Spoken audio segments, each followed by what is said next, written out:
Kalau kodok itu khilaf di antara ulama. Kalau Imam Malik rahimahullah mengatakan tidak boleh. Ya, bukan masalah geli. Loh iya, karena kalau geli atau jijik itu tergantung pandangan orang.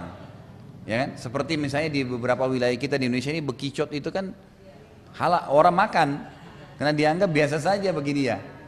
Nah, selama memang dia tidak bertaring, ya kan? Dia tidak mencengkram, tidak menyerang dengan pelatuknya, itu maka halal kalau hewan darat kan. Nah, jadi kalau bertaring apa segalanya tidak boleh. Jadi kalau jijik tidak boleh jadi patokan. Nah, kalau kodok itu masih khilaf di antara ulama tentang masalah dia hidup di daerah mana, di air atau di darat. Kalau emang, iya, ya. Jadi kalau dia hidupnya di darat, gitu kan, maka kembali kepada kondisi masyarakat setempat. Ya.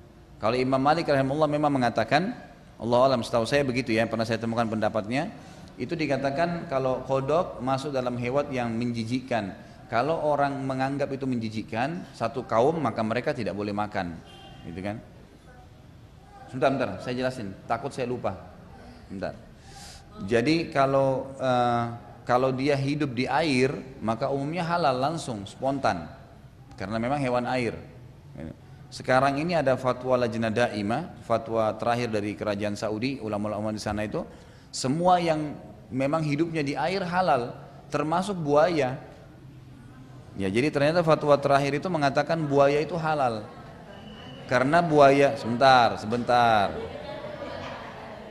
Ini bedanya penyanyi ibu-ibu sama bapak-bapak ini. Kalau bapak-bapak dengerin sampai akhir, baru bertanya. Ibu-ibu baru saya jelasin satu kalimat sudah langsung.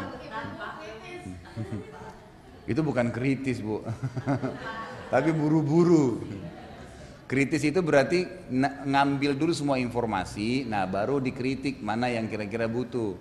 Kalau belum selesai dipotong itu.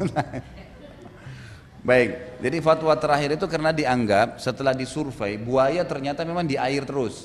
Dia cuma keluar untuk jemur badannya, gitu kan? Tapi memang dia di air, dia malah lebih mudah menyerang buaya itu di air daripada di darat. Makanya dikatakan dianggap dia hewan air. Masalah dia bertaring nggak ada urusan karena sama hewan yang bertaring pun di air tidak berlaku. Semua boleh, gitu kan? Jadi semua yang hidupnya di air ya.